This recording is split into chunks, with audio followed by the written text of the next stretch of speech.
বিসমিল্লাহির রহমানির রহিম। আসসালামু আলাইকুম, welcome back to my channel. আমি সৈয়দা শিবলি কথা বলছি এসএস রকুমারি ব্লগস থেকে। কাছের এবং দূরে, দেশ এবং দেশের বাইরে যেই যেখান থেকে আমাকে দেখছেন এবং শুনছেন, আশা করি আল্লাহর রহমতে আপনারা সবাই ভালো আছেন। আমরা আলহামদুলিল্লাহ আল্লাহর রহমতে ভালো আছি। আজ একটা নতুন দিনে নতুন একটা ব্লগস নিয়ে হাজির হয়েছি, ছোটোখাটো একটা ব্লগস নিয়ে হাজির হয়েছি। প্লিজ একটা লাইক দিয়ে কন্টিনিউ করে যাবেন। আর কথা এবং কাজে সব কিছুতেই যদি ভালো লেগে যায় তাহলে একটা সাবস্ক্রাইব করে আমার পাশে থেকে যাবেন।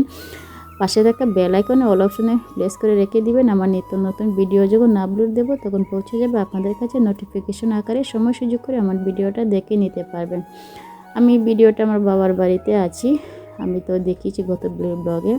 আমি বাবার বাড়িতে এসেছি, রাত্রে থেকে শুরু করেছিলাম। রাত্রেবেলা আমার ভাইয়ে এই তো গুড়ের জিলাপি এখানে পাওয়া যায় আমাদের বাজারে, সেখান থেকে গুড়ের জিলাপি আর গুলগুলি এনে নিয়েছিল, এগুলো খেলাম।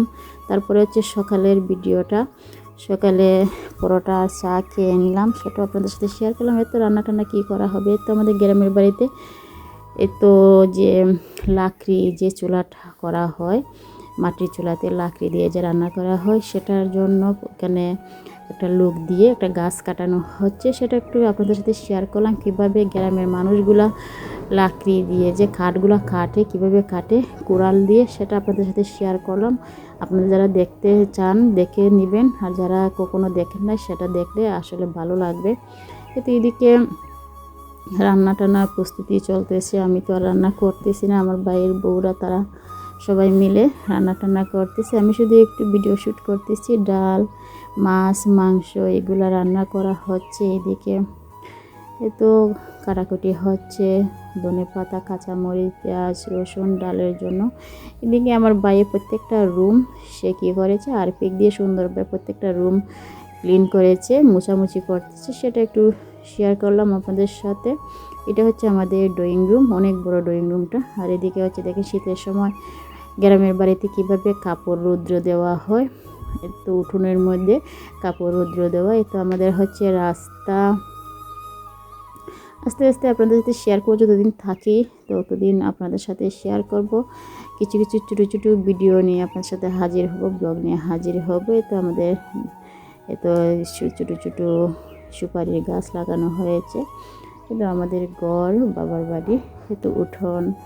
আসলে উঠোনে আঁটতে আমার কাছে খুবই ভালো লাগে। আর আমাদের উঠোনটা হচ্ছে পাকা করে করা হয়েছে, আঁটতে ভালোই লাগে। আর কোনো কিছু শেয়ার করা না, অতটুকু শেয়ার করা ছিল।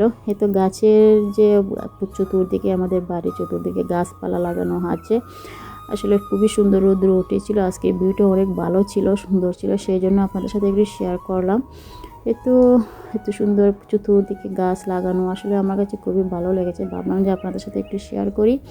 আর যারা আমার চ্যানেলটাকে সাবস্ক্রাইব করে দিয়েছেন আপনাদেরকে অসংখ্য অসংখ্য ধন্যবাদ। আর যারা ভিডিও দেখেন, কমেন্ট করেন, আপনাদেরকে অসংখ্য ধন্যবাদ। আমি একটু ব্যস্ততার মধ্যে যাচ্ছি, তো সেই জন্য সবার ভিডিও দেখতে পারতেছি না। ইনশাল্লাহ সময় সুযোগ করে সবার ভিডিও দেখে নিব। আর কি বলবো, সবাই ভালো থাকবেন। আর তো এদিকে রান্না করা হচ্ছে, তো এটা হচ্ছে জুড়ি ভাজি করা হবে, মাছের জুড়ি ভাজি করা হবে। আসলে আমি এই দুটা ভিডিও এড করে আমি এডিটিং করেছি।